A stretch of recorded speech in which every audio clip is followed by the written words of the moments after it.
Apa yang tertulis di Alkitab ini diakui Al-Quran. Di mana Al-Quran mengatakan, ya, sekali lagi Al-Quran mengatakan bahwa Alkitab ini mengandung kebenaran. Contohnya di dalam surat Al-Baqarah ayat 176, di sana dikatakan zalika bi annallaha nazzalal kitaba bil haqq wa innal ladzina ikhtalafu fil kitab la fi shiqaqin ba'id. Demikianlah Allah telah menurunkan Alkitab dengan membawa kebenaran. Dengan membawa kebenaran. Artinya Alkitab ini diakui Quran mengandung kebenaran. Ya.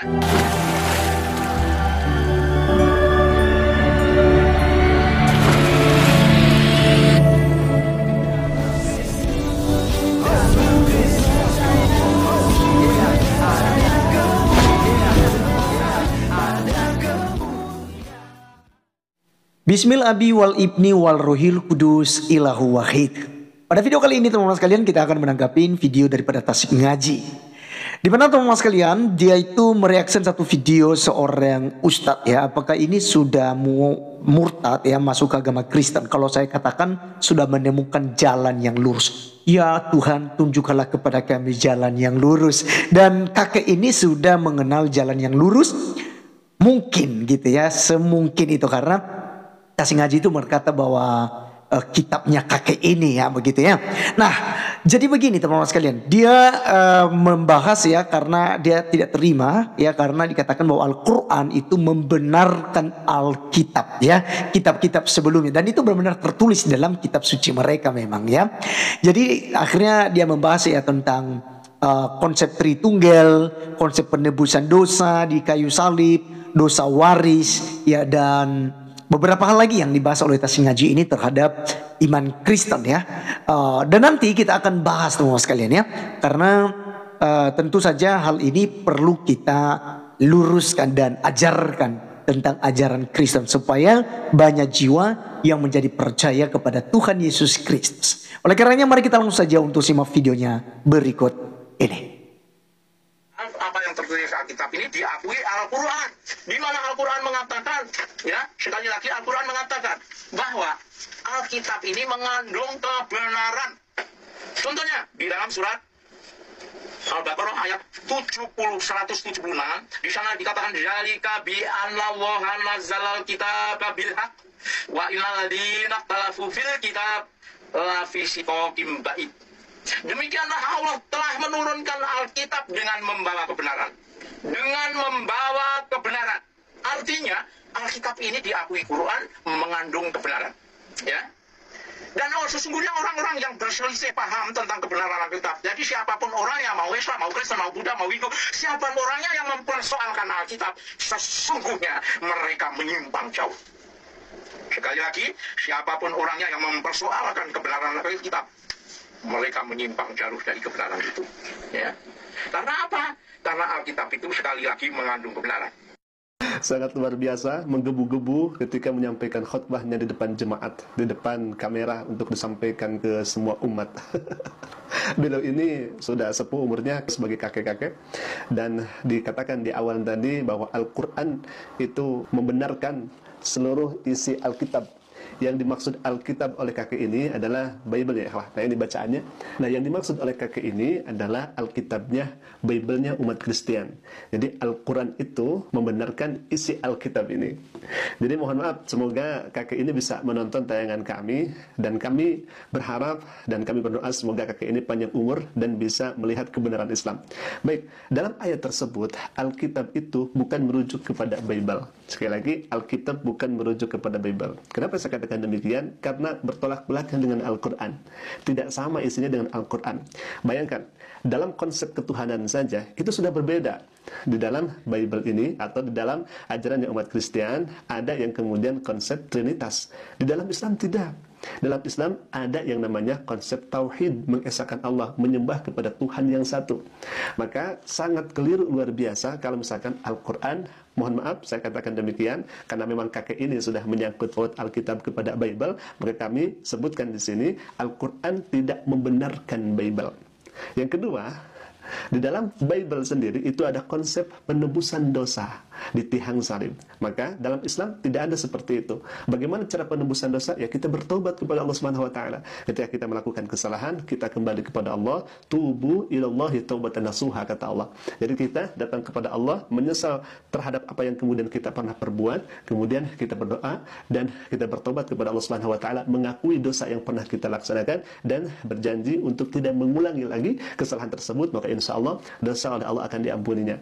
Maka sangat berbeda kontras antara umat Islam dengan umat Kristen, di mana dalam Kristen itu ada yang namanya penebusan dosa, dan umat Islam tidak mengenal penebusan dosa di tiang salib. Dan umat Islam tidak mengenal penebusan dosa di tiang salib. Yang ketiga, ada yang namanya konsep dosa waris dalam kitab ini. Akan tetapi di dalam Islam itu tidak ada.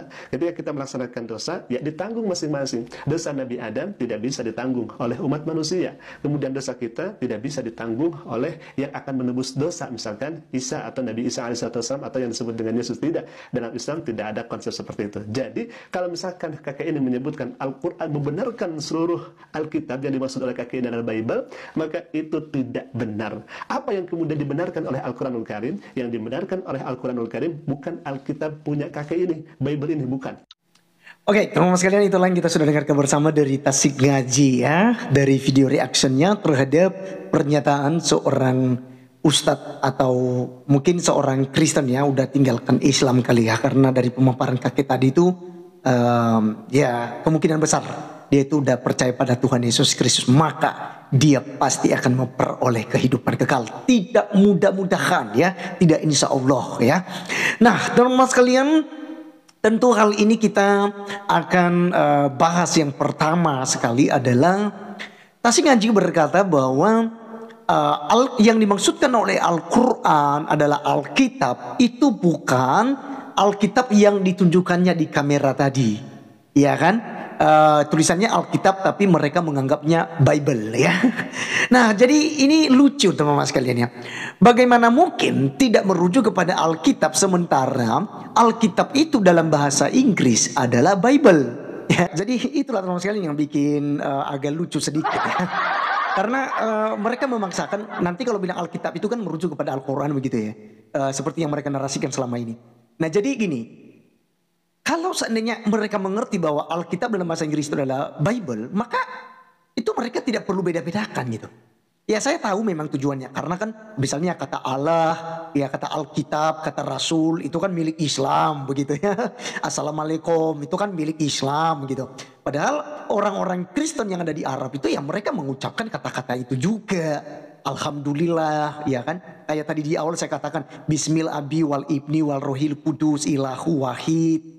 Ya kan, inilah bahasa-bahasa gereja Kristen Ortodoks, ya orang-orang Kristen Suria dan ya orang-orang yang ada di Arab Saudi sendiri loh gitu loh ya. Pasti orang-orang Kristen di sana menggunakan bahasa-bahasa sehari-hari, yaitu bahasa Arab, ya. Nah, kedua teman-teman sekalian yang akan kita luruskan adalah bahwa di dalam Alkitab itu kan ada konsep Tritunggal, sementara di Al-Quran itu kan konsep tauhid, ya kan? Baik, jadi kita akan luruskan ini. Dalam Kristen, Trinitas ini itu bukan berbicara kepada keberapaannya Tuhan. Ya, Allah Bapa, Allah Anak, Allah Roh Kudus, berarti ada 3 Tuhan. Tidak, itu tetap merujuk kepada Allah yang Esa. Makanya kan orang Kristen tetap berpegang pada Ulangan pasal 6 ayat yang keempat itu. Sema Yisrael Adonai Elohenu Adonai Echad. Itu tetap kita punya pegangan demikian. Bahwa Allah kita itu Allah yang Esa. Tapi Allah yang Esa dalam makna yang diartikan dari kata aslinya itu tidak merujuk kepada satu-satunya. Seperti yang dikatakan tauhid di dalam agama mereka. Tapi Esa yang dimaksudkan itu adalah suatu kesatuan atau sebuah kesatuan. Ya. Jadi ini merujuk kepada kejamaan. Tidak merujuk kepada satu saja. Iya kan? Nah jadi teman-teman sekalian, bahkan kalau kita melihat kata satu pun, ya satu, itu tidak serta-merta itu bermakna satu. Satu kelompok gitu. Jadi tidak harus kata satu itu ketika digunakan itu merujuk kepada satu tok begitu. Tidak ya. Demikian juga kata Esa, apalagi kalau merujuk kepada kata Esa dan Echad ya. Jadi merujuk kepada suatu kesatuan. Karena Bapa, Putra, dan Roh Kudus itu suatu kesatuan. Jadi berbicara tentang Tritunggal tidak berbicara keberapaan Allah. Tapi berbicara bagaimana Allah yang esa itu. Ya, itu yang paling penting dipahami. Nah, jadi Bapa, Putra, dan Roh Kudus ini bukan berarti sampo 3 in 1. Atau mungkin apa lagi ya?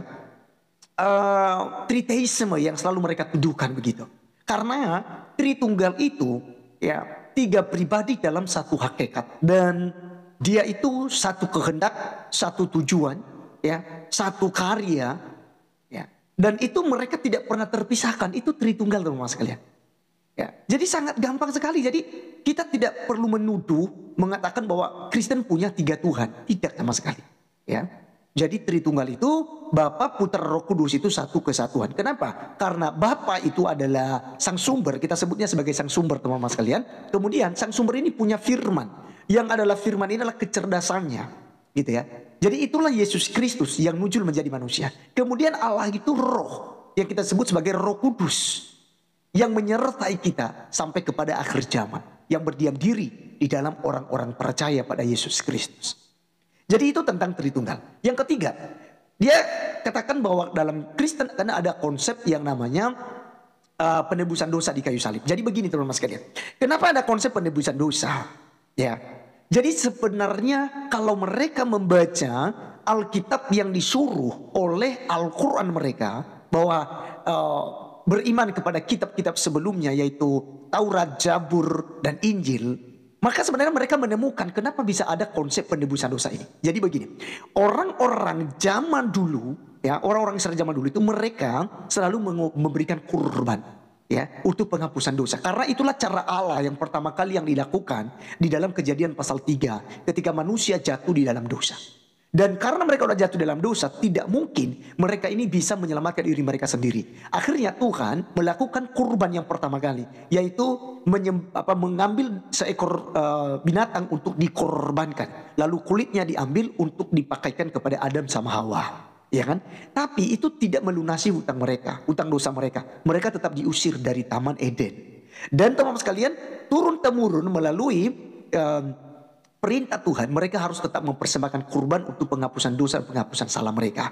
Lalu ternyata terus berlanjut, diulang-ulang setiap saat ada selalu kurban yang dipersembahkan untuk penghapusan dosa.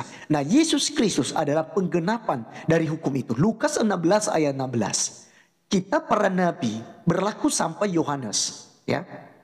Kitab para nabi dan hukum Taurat itu berlaku sampai kepada Yohanes. Dan setelah itu Yesus Kristus itu menggenapi semua. Makanya di Yesus katakan dalam Matius pasal 5 ayat 17. Aku datang bukan untuk meniadakan hukum Taurat, tetapi untuk menggenapinya. Dan Efesus pasal 2 ayat 15 berkata, sebab dengan matinya sebagai manusia ia telah membatalkan hukum Taurat, segala perintah dan ketentuannya untuk menciptakan keduanya menjadi manusia baru dalam dirinya. Dengan demikian mendatangkan damai sejahtera. Jadi memang harus Allah menjadi manusia. Ya. Yohanes 3:16 berkata, karena begitu besar kasih Allah ke dunia ini, sehingga ia telah mengaruniakan anaknya yang tunggal, supaya setiap orang yang percaya kepadanya tidak binasa, melainkan beroleh hidup yang kekal.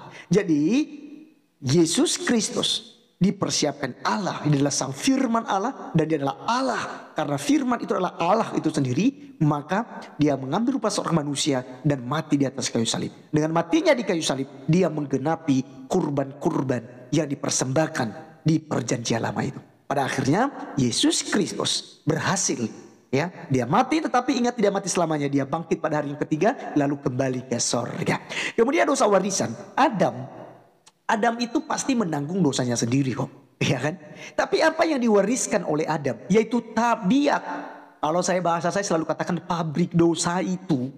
Pabrik dosa itulah yang telah diciptakan, yang telah dibuat oleh Adam. Maka manusia yang lahir menurut Roma 3 ayat 23, semua orang telah berbuat dosa dan telah kehilangan kemuliaan Allah. Kenapa teman-teman sekalian? Karena tabiat dosa itu otomatis turun-temurun kepada umat manusia. Sehingga manusia cenderung memberontak kepada perintah-perintah Allah dan melakukan hal-hal yang tidak benar. Itu sebabnya ada agama untuk mendidik, untuk mengarahkan supaya tertib, supaya mereka tahu mana yang baik dan mana yang tidak baik. Itu diajarkan dalam agama. Tapi yang lucunya, kalau ada orang yang mengaku beragama, demo sana sini, mereka tutup gereja, hancurkan gereja, bom bunuh diri, dan masih banyak lagi yang mereka lakukan. Tapi katanya mereka beragama. Nah, ini yang kemudian lucu ya. Baik, jadi teman-teman sekalian, itulah komentar kita, penjelasan kita kepada Tasik Ngaji supaya tidak bingung ya terhadap Alkitab itu disebut dengan Bible ya, karena Bible itu bahasa Inggris. Kemudian konsep Tritunggal ya, itu tidak berbicara kepada tiga Tuhan ya, tapi Allah yang esa itu, yang satu itu ya. Bagaimana karyanya dalam kehidupan umat manusia. Ketiga, kemudian dosa warisan, ya kan? Lalu dosa Adam, penebusan dosa di atas kayu salib dan seperti apa? Tadi kita udah jelaskan, biarlah itu menjadi berkat dan pengetahuan bagi kita semua. Terima kasih teman-teman sekalian. Sampai ketemu di video berikutnya. Tuhan Yesus memberkati. Salam.